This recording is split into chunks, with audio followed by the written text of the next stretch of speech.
Just a reminder that we live in a closed system with a firmament above. My laser is hitting the dark spot of the moon, stopping on it and reflecting. This laser does not go hundreds of miles. Okay, clouds are passing. Now look.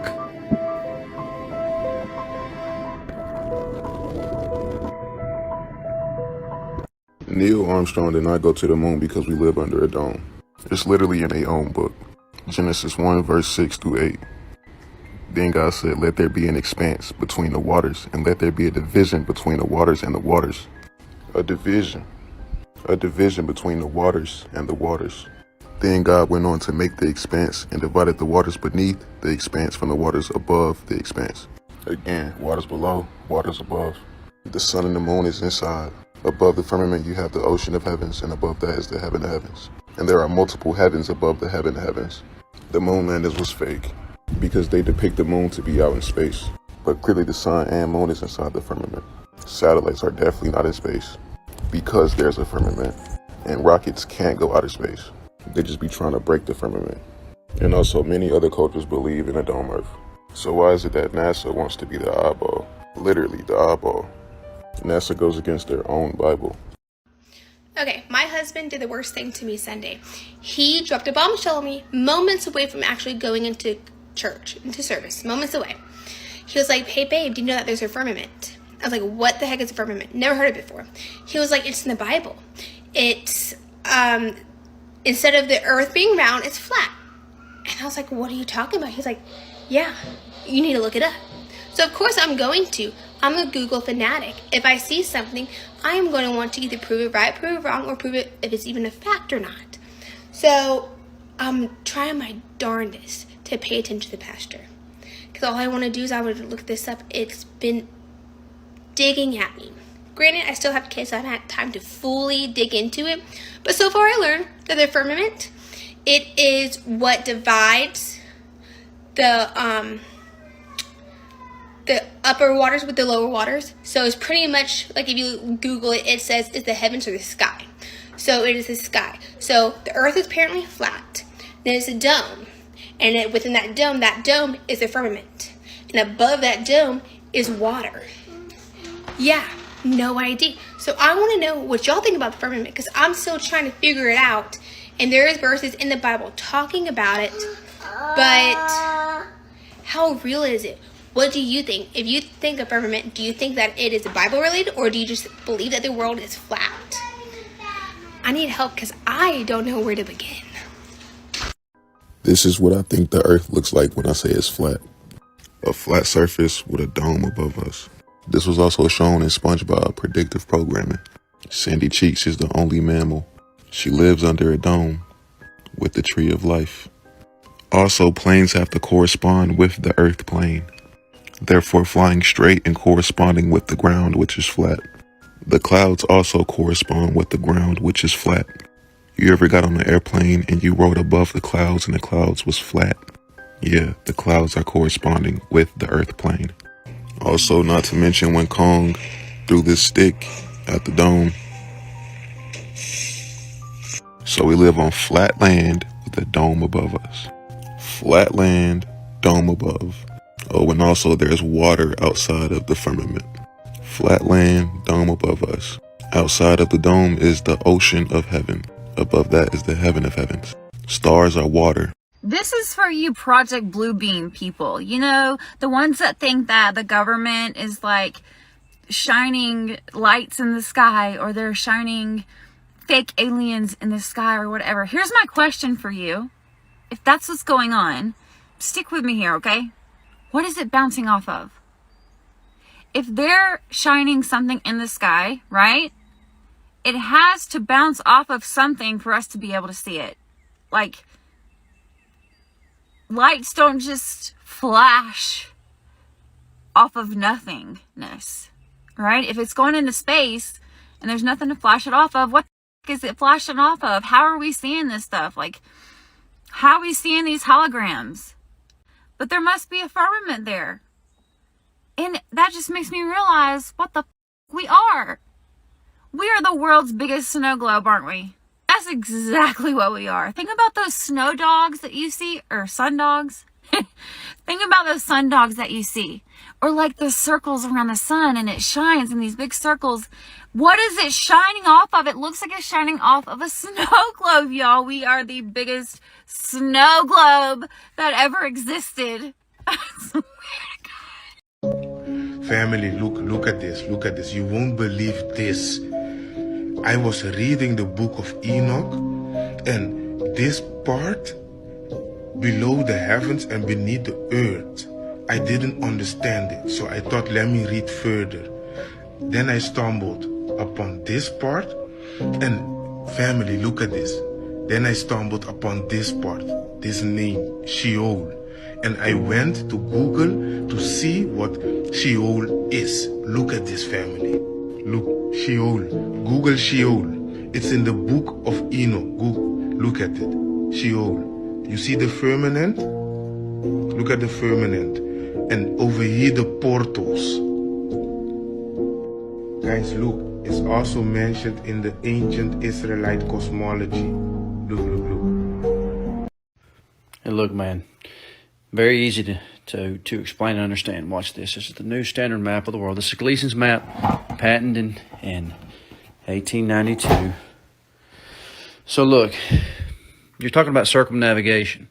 So if we're looking here, here's North America, here's California. You said if you fly west from California, you end up in Asia and then Europe. Look, North Pole here, magnetic north. If I'm in California and I fly west, look, I end up in Asia and then Europe. Keep coming around, I'll come back to California. And you said if you fly east from New York, you end up in Europe and then Asia. New York, fly east, end up in Europe, then Asia,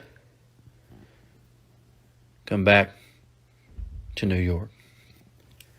Very simple, easy to understand. You've just been programmed. Globe programming. Someone said if the firmament opens, that means the world would flood because it's water above the firmament. Nah. If the firmament was open, there would not be a flood because God already gave us the covenant of the rainbow that he would not flood us again with water. So no, we're not going to be flooded if the firmament's open. If it open, guess what's going to happen? Jesus is going to come down, pick his children up just like he told us in 1 Thessalonians 4, and we shall forever be with the Lord. That's what's going to happen.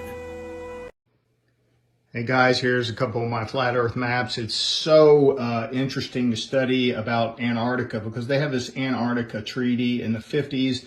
The governments were exploring Antarctica and they found some stuff out and they didn't want to tell anybody.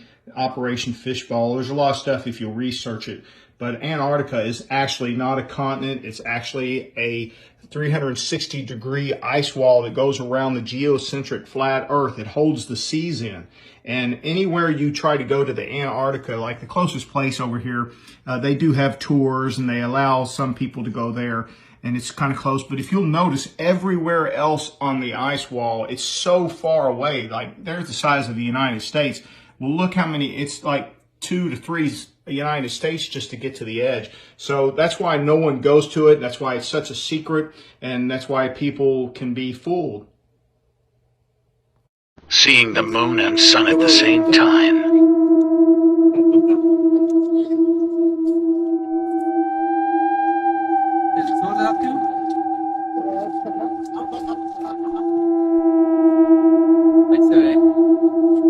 The lies.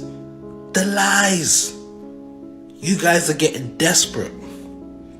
There's no air resistance in space, so you don't need a lot of fuel.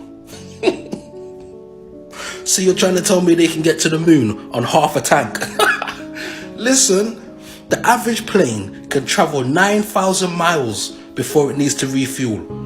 And the moon is over 240,000 miles away. And yet they managed to go there and back on one tank. Come on, brother. So you're meaning to tell me this can shoot up to 200 miles, but let's just say this one can shoot up to 100 miles. And they're also saying that this can hit its target right on the nose. If you didn't know, this is a railgun, and they can shoot up pretty far, up to 200 miles, like I said.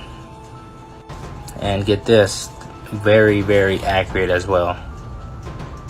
But let's just think about it for a minute.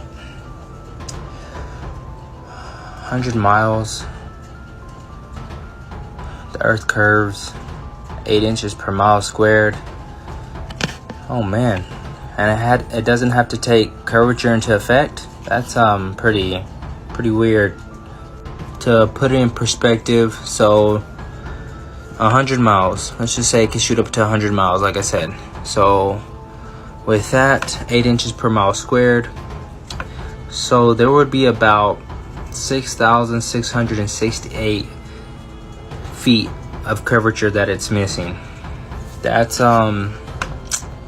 pretty weird if you ask me. Also, a lot of people have been asking me, how do seasons work on your model? They don't work on your model. I'm like, no buddy, they don't work on your model, on the globe model.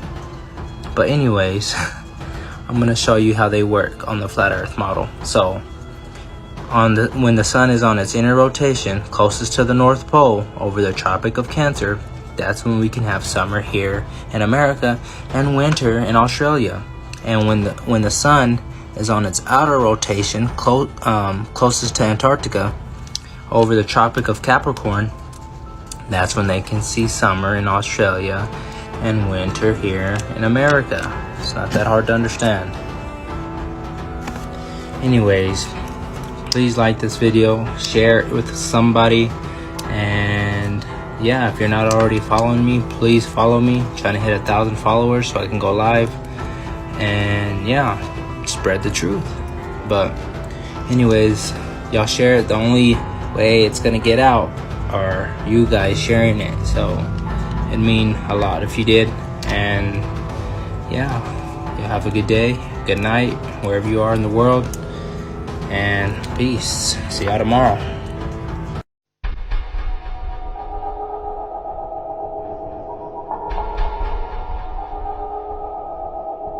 She call me Mr. Bombastic, tell me fantastic. Touch me on me back, she says I'm Mr. Romantic. She call me Mr. Bombastic, tell me fantastic. Touch me on me back, she says I'm Mr. Romantic.